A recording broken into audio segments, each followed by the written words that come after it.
Andrew, hey, congratulations. This is an immense booth you have here at San Diego Comic-Con. How does it feel being back after these years?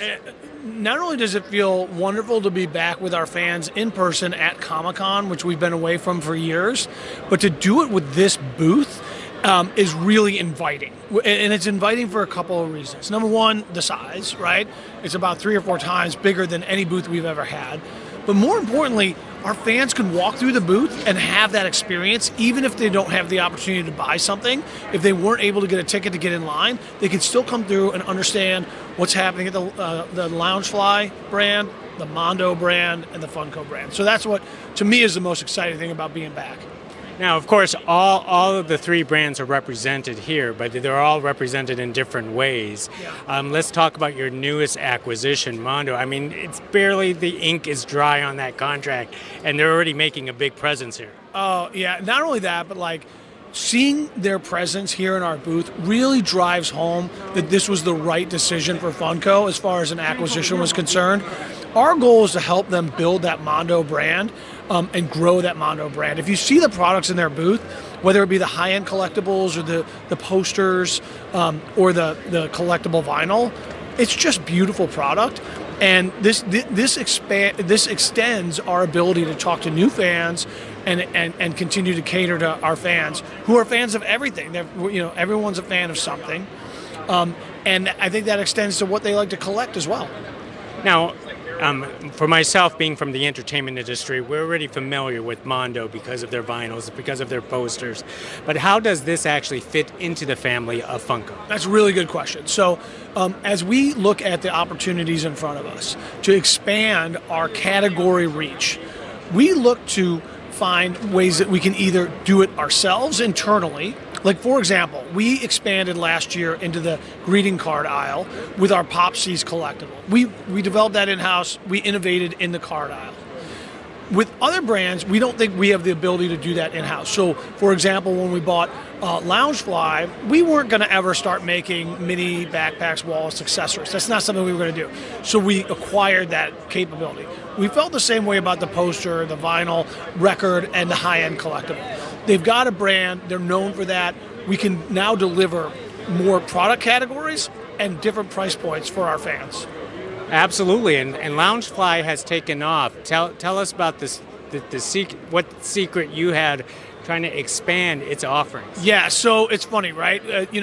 We always say that like the expansion of some of these brands is the fun part for us. That's what we know how to do. We can build it, and how do we do that? We take advantage of what we're good at, which is distribution, licensing relationships, overall management of some of the things that smaller companies have trouble doing, whether it's back-end stuff, warehousing, manufacturing. Once we're able to take that off of some of these smaller brands' plate, it gives them the freedom and the ability to do what they love, which is be creative and bring awesome stuff to market. And that's what we did, and the result of that is what you're seeing. And lastly, we have to talk about the main bread and butter of the business. Oh yeah, Funko. I mean, tell us how big, immersive that, and how do you even keep control with all of this stuff? It's not easy. It's a full-time job. So everyone's a fan of something, right? And so we go a mile wide, sometimes we go deep, sometimes we go an inch deep, and I think that that's part of the success of why the brand has lived on for 13 years. The reason is because we don't have to optimize every SKU. As a matter of fact, we don't want to. We want to put it out there, the right amount, and even if it sells out immediately, we just say, we're done, and we move on to the next SKU. So the number of SKUs we do over the course of a year is staggering for other companies to understand. The number of licenses we have is staggering for other people to understand. But for Funko, it's just what we do. We've grown up doing it, and we believe it's created a kind of a moat around our business because it's so different, and it would take companies a lot to try and do what we do, and it's very difficult. Now, one more thing before I let you go, because I understand that a lot of the employees are fans. But what about you? I'm a fan. I'm trying to relive my childhood here, by continuing to surround myself with some of the IP that I grew up with. So for me, it would be G.I. Joe, Star Wars, He-Man, right? Those 80s cartoons that, I would watch, or obviously Star Wars movies when I would get home from school, or Saturday morning cartoons. That's sort of my go-to. So how do you stack your Funko Pops? Oh, how do I display them? Yeah, how do you display That's a great question. So I take them out of the box. I keep the box well intact, and I turn the box on the side so you see the picture of the pop. There's two sides to the pop box. One's got a picture, the other's got information or kind of a cutout. So I move it strategically, and then I place the pop in front of it, so that I love packaging. I normally don't take my collectibles out of the box, but with Pop I do, because we've made it so convenient to put it in and out of the box without ruining the packaging. I know, collectors need to remember that. Yeah, exactly. It's ever since my childhood, when I had two sets of the Star Wars action figures from Return of the Jedi, that Christmas I got two full sets. My dad was in the toy business. And I ripped into both of them, and I opened them all up, and I looked back and I said, man, if I could just have that one box unopened right now, right? What would that be worth?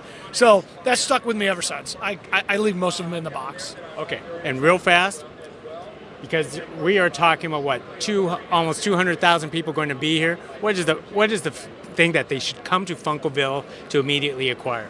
Oh, to immediately acquire? Oh man. I told you G.I. Joe is my go-to.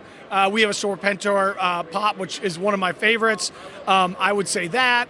There's a Tusken Raider backpack in the Loungefly booth. And then, if you get a chance to see some of the He-Man stuff in the Mondo booth, it's the most next level, coolest collectible action figures I've ever seen. Most excellent. There's something for everybody. Something for everybody. And that's the idea as we expand. If you're not a collector, but you love pop culture and you need a backpack, we've got Loungefly, right? If you're not a collector and you've filled all your wall space, then you buy vinyl records, right? And you can collect those vinyl records. So we're trying to expand and make sure that we are giving everyone an option. Most excellent. Well, hey, thank you very much, and here's to the future of Funko. Yeah, I'll cheers to that. Thank you so much. I appreciate it. Yeah, cool. All right, thank you. Yeah, absolutely.